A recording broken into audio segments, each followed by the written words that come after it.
So I don't know if you've been at a party or with a group of friends or even a group of strangers and played this little game kind of as a conversation starter. If you could pick someone from the past that you might have dinner with in great conversation and people share, different people, Abraham Lincoln, Martin Luther King. I kind of did that in my head this week, but instead I was asking myself, which of the disciples I would most like to sit down with and have a conversation. And so I imagine, let's say, we went to Jethro's just right down the road, I think that direction, and had some barbecue and split an onion ring order and sipped a few beers. And just talked. Who would be the most interesting? Who would be the one I would most like to engage in conversation? And I thought of Peter, kind of solid, down-to-earth fisherman. He'd probably be the most relatable because even despite this propensity he had to say very insightful things in one sentence and in the very next say the stupidest thing you've ever heard.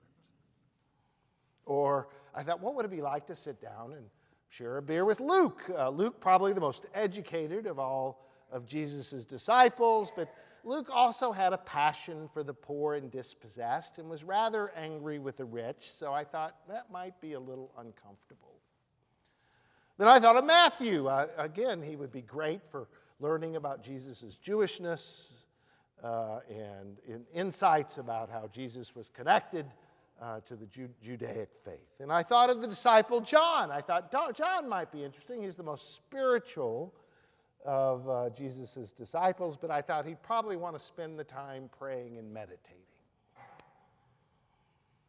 The brothers, James and John, they'd probably spend most of the time looking in the restaurant for the best seats, right? And then I thought, what about Judas? I mean, I could see myself asking over and over again, what were you thinking? In all these conversations in my head, and I hate to admit I have a few of these in my head, they're interesting in their own way, but I have decided the one disciple of Jesus I would most like to talk with is Mary Magdalene. Now, you might be surprised by that choice, as most of us don't even think of Mary Magdalene as a disciple of Jesus. She certainly doesn't make the all-male list that we find in some of the Gospels, this list of men. Yet, if you really did any cursory reading of any of the Gospels, it would reveal to you her presence and obvious importance to Jesus. Early on, she's listed as part of a group of women who supported Jesus in his ministry.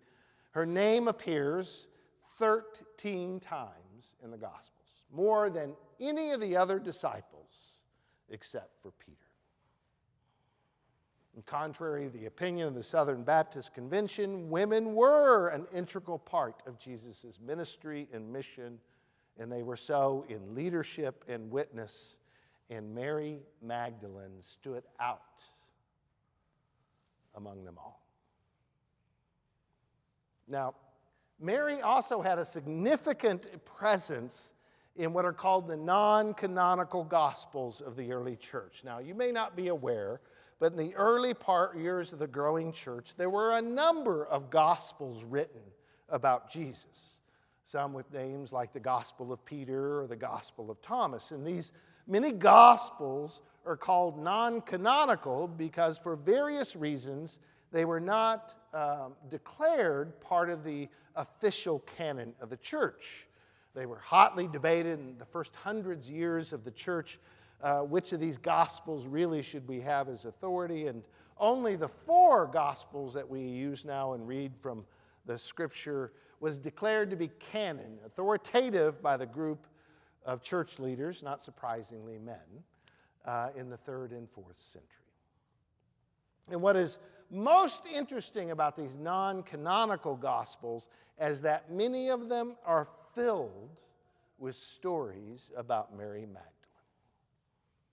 She's referred to in many of these Gospels as Jesus' most beloved disciple, the one closest to Jesus more than any other disciple. In fact, one of the interesting stories in one of these non-canonical Gospels, where it's a story in which Peter is actually a little jealous of Mary because she was conversing and engaging in so much conversation with Jesus, and Peter actually complained to Jesus about it. Maybe it's not so obvious to us today, but it was obvious in the early life of the church that Mary had an obvious place of prominence and preeminence in the early years of the church. So much so that the early church actually called her the apostle to the apostles. And this actually was a little scandalous for folks. And despite the effort to minimize her role in Jesus' life and ministry, even in the 4 Gospels we call canon today, Mary, if you pay attention, shines through as a model for being an apostle. She's there at the very beginning of his ministry, and as our text illustrates this morning, she is there at the very end of his life. Jesus dies upon the cross, and who is there but Mary with a group of other women bearing witness as they nail him to the cross and he cries his last. And he dies. Mary is there, we are read in the text, to witness him being buried in a tomb. And Mary is there, and in 3 days or so on that Easter morning, she is the first to witness, to bear witness to the resurrection. And one might ask, where are the other disciples, right? They've run away. They're hiding. Yet Mary and the women with her, they are witnessing Jesus' life, his death, and his resurrection. Now that's why I want to have a beer with Mary. We don't get much of a sense of her voice or her wisdom. We don't really get to hear her voice. And I suspect that she probably knew Jesus best of all. But she is, in many ways, a model of discipleship, not by her words, but by her actions. Actions of bearing witness to Jesus when he had been abandoned. She was absolutely faithful by what she did, by her presence at those most integral and important moments of Jesus' life, the painful moments, the moments that were filled with celebration and joy, the moments when he was surrounded by crowds, and that moment at the end when he felt most alone. She bore witness. She was the apostle of all the apostles. Now, you may not know this, but the biblical word for apostle is one sent to bear witness. Mary Magdalene is the model for our own apostleship, our own calling to be the one sent to bear witness. We are sent to bear witness in the world. Our calling as a church is to bear witness to God's grace in the midst of all the brokenness and fear and anger and hate. That is our calling to be Mary. But what does it mean to bear witness these days? And I often think we are not aware of really what that means. Now, I'll tell a story on myself. Back in my seminary days, I won't tell how many years ago that was, I was at a seminary in Austin, Texas, and part of your seminary training is what's called clinical pastoral education, which means I was assigned as part of my learning and training, I was assigned to a local hospital to be a chaplain intern. And so I was both excited about this, but nervous as well. I'd taken a couple of courses and thought I knew something. And my very first night as a chaplain intern, I got a call from the emergency room asking me to come down because a woman had come in with her husband who had died from a stroke, and they needed me to come down and be with her. And I remember in my head thinking, oh my God, what am I going to say? I don't know. I don't know what to say. How can I be how can I witness to God in the midst of this? And until her family arrived, they wanted me to sit in this small little room with her until her family. And obviously this woman, long time married, is in the midst of this incredible grief and pain.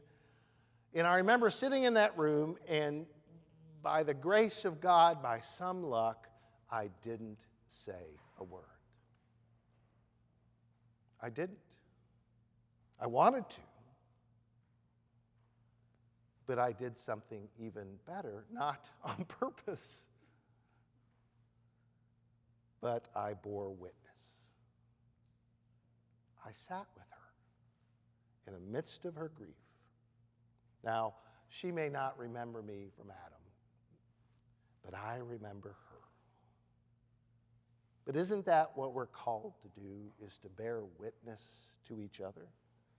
Isn't when we get married, it's a promise that we'll bear witness to our partner, good and bad, joyful and difficult? Isn't our calling as parents that we are called to bear witness to our children, good and bad, joyful and struggling? And isn't that calling as a church that one of the things we promise to each other is that you will never be alone? We bear witness to each other. I think we could be like Mary Magdalene and live lives that bear witness, that promise to the world broken that God's love is ever present. To God be the glory this day and forevermore.